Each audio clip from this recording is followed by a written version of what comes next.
Bonjour à tous et bienvenue dans cette nouvelle vidéo. Je me trouve actuellement au Suayoshi-koen. C'est un parc près de chez moi où je viens souvent m'entraîner. C'est un superbe endroit. C'est comme une espèce de mini-jungle dans la ville, c'est trop cool. Hier, il y a eu un gros typhon qui est passé sur Okinawa. Le monorail et tous les bus se sont arrêtés. Donc on va aller maintenant faire un tour pour voir s'il n'y a pas eu trop de dégâts.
Aujourd'hui, on va parler des différences d'entraînement entre le Japon et l'Occident et des différences culturelles qui ont également un impact sur l'entraînement du karaté.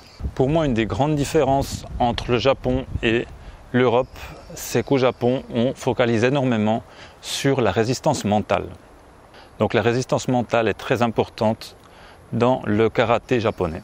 Les entraînements vont donc être extrêmement durs, extrêmement intenses, autant physiquement que mentalement justement. Moi, les 3 premières semaines où j'étais à Okinawa, j'ai fait que de la base, que du Kihon. Les tsuki, les coups de poing de base, les keri, les coups de pied de base, les uke, les blocages de base. Et c'était des sessions qui duraient généralement entre 2 heures et 2 heures et demie. Et on faisait que ça. Parfois sans interruption. Il n'y avait même pas forcément de pause boisson. Alors on suait comme des veaux, mais on devait tenir le coup jusqu'à la fin. Et ça fait partie de la manière traditionnelle d'enseigner et de pratiquer le karaté au Japon.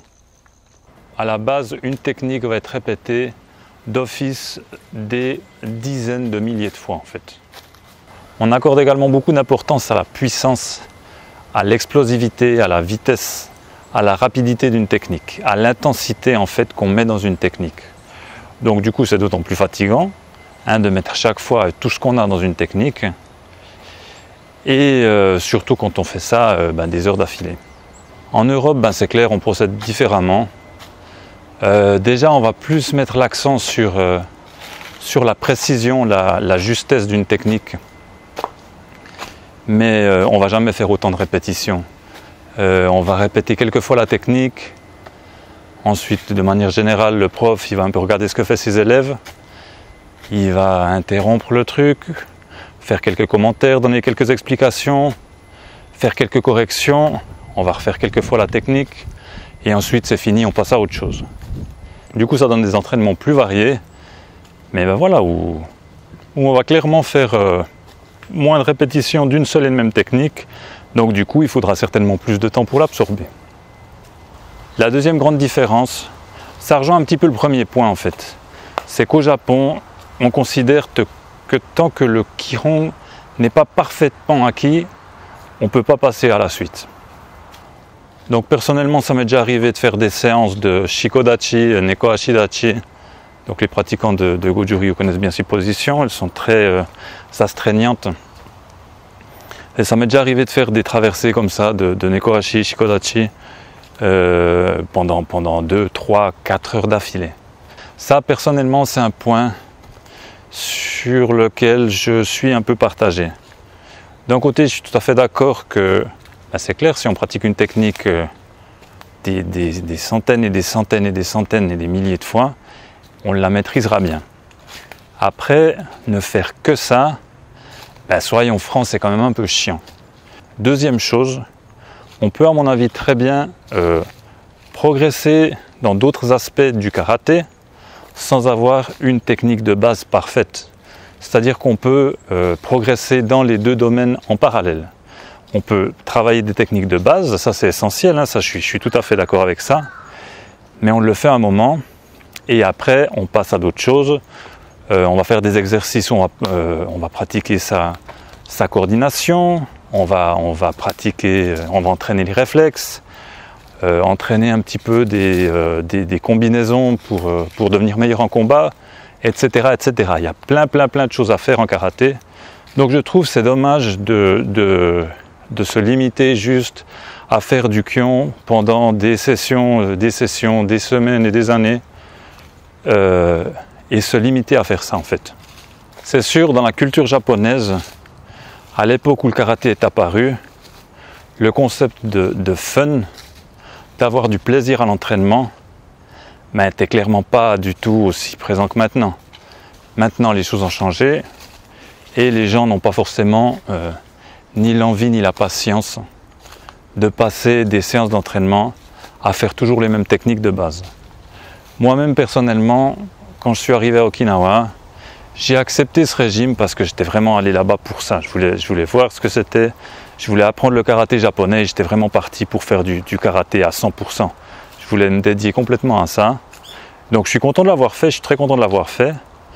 Mais maintenant, moi-même, j'ai une famille, j'ai un boulot, j'ai cette chaîne YouTube, j'ai d'autres projets en tête, il y a d'autres choses que j'aime faire. J'aime bien quand même avoir un petit peu une vie sociale. À partir de là, consacrer les 2 heures d'entraînement par jour à la pratique du Kion, j'ai plus du tout envie. C'est bon quoi, j'ai pas envie. J'ai aussi quand même envie de m'amuser et de faire d'autres choses.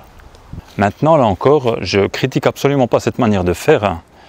Je trouve même admirable d'avoir la persévérance de faire ça. Et c'est des différences, voilà, c'est des différences culturelles. Moi-même, je suis pas japonais, je suis pas né au Japon, donc j'ai quand même une culture différente. Et c'est vrai que moi, j'ai cette méthode-là. Je l'ai pratiquée à un moment, mais pour moi ou pour mes élèves, par exemple, c'est pas comme ça que je vais procéder. Un autre point important que je remarque surtout à Okinawa, c'est normal, c'est le berceau du karaté, c'est qu'ils essayent de conserver cet enseignement du karaté traditionnel intact.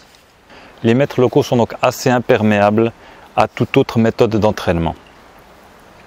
Eux, ils transmettent leur enseignement exactement de la manière dont celui-ci leur a été transmis, sans rien enlever ni ajouter.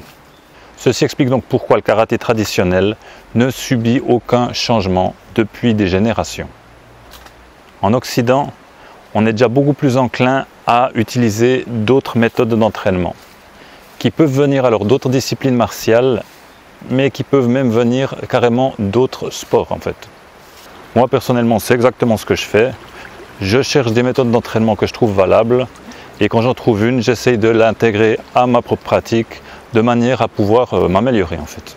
Je pense qu'on peut très bien s'améliorer autant mentalement que techniquement avec certaines autres méthodes qui viennent d'autres arts martiaux sans pour autant dénaturer le karaté. Maintenant, un autre point très important à savoir si vous allez vous entraîner au Japon, c'est que traditionnellement au Japon, on ne pose pas de questions au sensei. On regarde le sensei exécuter les techniques et on le copie du mieux qu'on peut. Mais on ne pose pas de questions. Alors certains sensei sont habitués à recevoir des groupes de karatéka étrangers, dans quel cas ils seront certainement plus enclins à répondre à vos questions. Maintenant, il y a déjà la barrière de la langue. Peut-être que vous ne parlez pas le japonais, et peut-être que le sensei ne parle que le japonais, ou baragouine un peu d'anglais. Mais même lorsqu'on parle japonais, Je trouve que c'est toujours difficile d'obtenir vraiment une réponse claire et directe à une question. Donc, est-ce que ce sont des différences culturelles, une incompréhension, ou juste alors que le sensei décide de ne pas en dévoiler trop? Je ne sais pas exactement.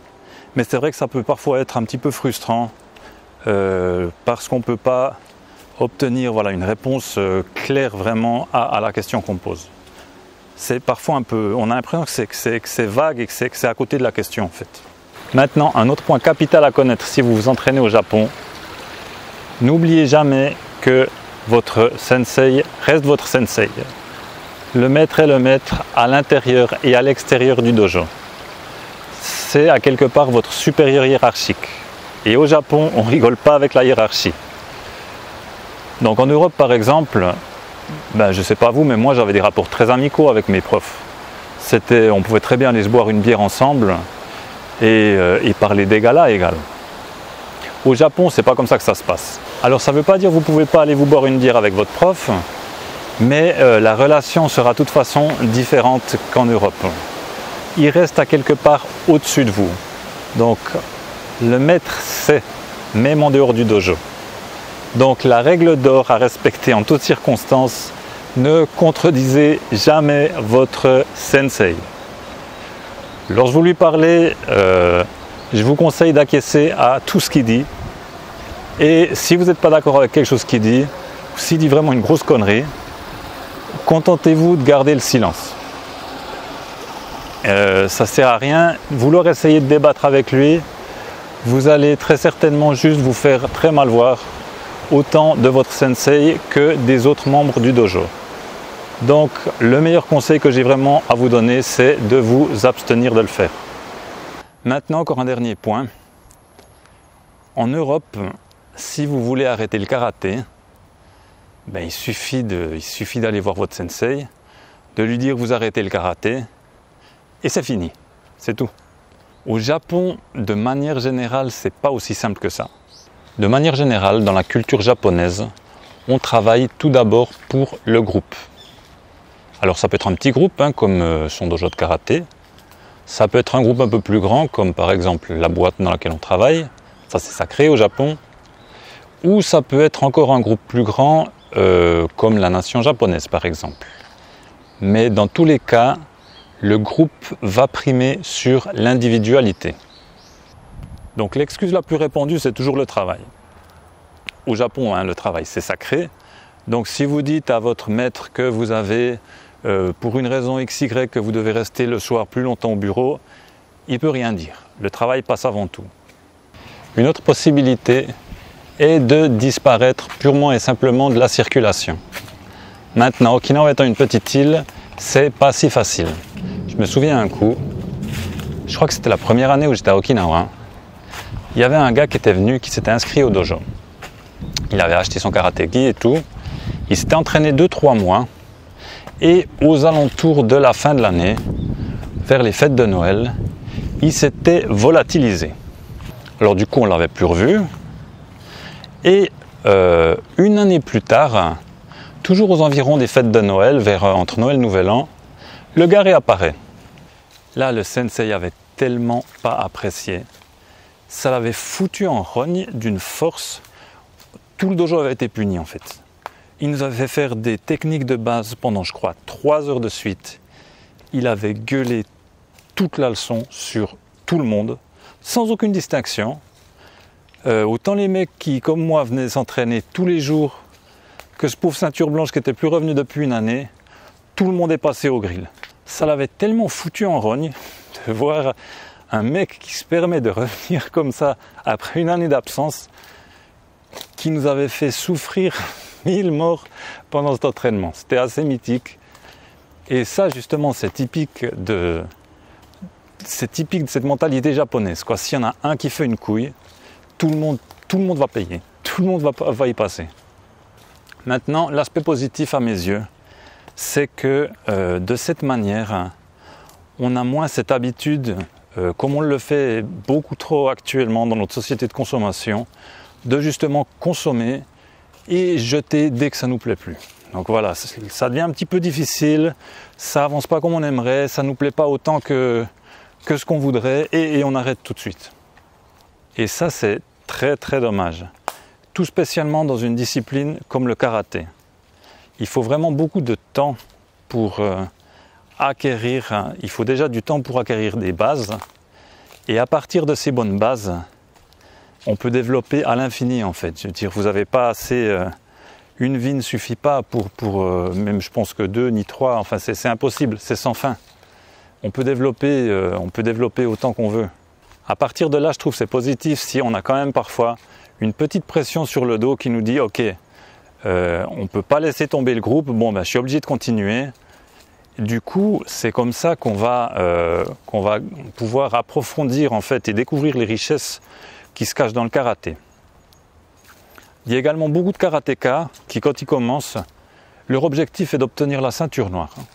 Théoriquement, il faut à peu près 5 ans pour obtenir un premier dan. Je crois que dans certains dojos, c'est même possible de l'obtenir après 3 ans. Donc si vous vous entraînez 3, 4, 5 ans à raison de 2 ou 3 fois par semaine, je veux dire, vous arrivez premier dan, mais vous ne savez rien, vous êtes encore des débutants.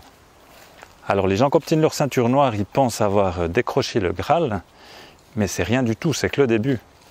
Premier dan, vous êtes vraiment un débutant. Moi, ça fait 18 ans que je pratique, et je pratique quand même, voilà, justement, je pratique tous les jours. Et je me sens moi-même encore presque comme un débutant parfois. J'ai vraiment pas l'impression de toucher à l'essence de l'art. Maintenant, est-ce que c'est faisable de toucher à l'essence de l'art? Moi, je me souviens que le premier vraiment grand maître que j'avais rencontré, il disait la même chose par rapport à sa perception du karaté. Et je me permets ce petit aparté, regardez la jolie bestiole. Une belle grosse araignée. Il y en a des cools comme ça. Il y a 2-3 créatures sympas comme ça au Okinawa. Bref, excusez-moi pour l'interruption. Je disais donc qu'effectivement, même des grands maîtres, s'ils sont suffisamment humbles, et normalement, si c'est des grands maîtres, ils doivent être humbles, eux-mêmes vont vous dire que c'est pas suffisant, que c'est jamais assez. Mon maître à Okinawa, c'était la même chose. Lui, il s'entraînait, c'était extrême, j'entends. Il s'entraînait, mais je crois des fois 15 heures par jour quand il était plus jeune. Et quelque chose, en moyenne 8 heures par jour, hein, quand il était un peu plus âgé. Mais il disait toujours, ça suffit pas, ça suffit pas. Donc ça, pour moi, ça montre à quel point le karaté est vaste en fait, et regorge de richesses et de secrets. Si même des maîtres comme ça disent qu'ils n'arrivent absolument pas à en voir le bout, ben c'est clairement que c'est quelque chose qui mérite d'être approfondi. Voilà, c'est tout pour cette vidéo. J'espère qu'elle vous a plu. En tout cas, si vous avez l'opportunité de venir vous entraîner au Japon, n'hésitez pas une seconde et sautez dans le premier avion. C'est vraiment une expérience qui aura certainement un impact très positif sur votre entraînement et votre karaté en général. Parmi les maîtres encore en activité, certains sont les élèves directs des fondateurs de leur style. Donc ces gens-là, c'est des puits de connaissances et ça vaut vraiment la peine de côtoyer ces gens-là pendant qu'ils sont encore avec nous. N'hésitez pas à vous abonner à ma chaîne si ce n'est pas déjà fait, mettez-moi un petit pouce bleu et on se retrouve dans une vidéo la semaine prochaine. À bientôt, ciao!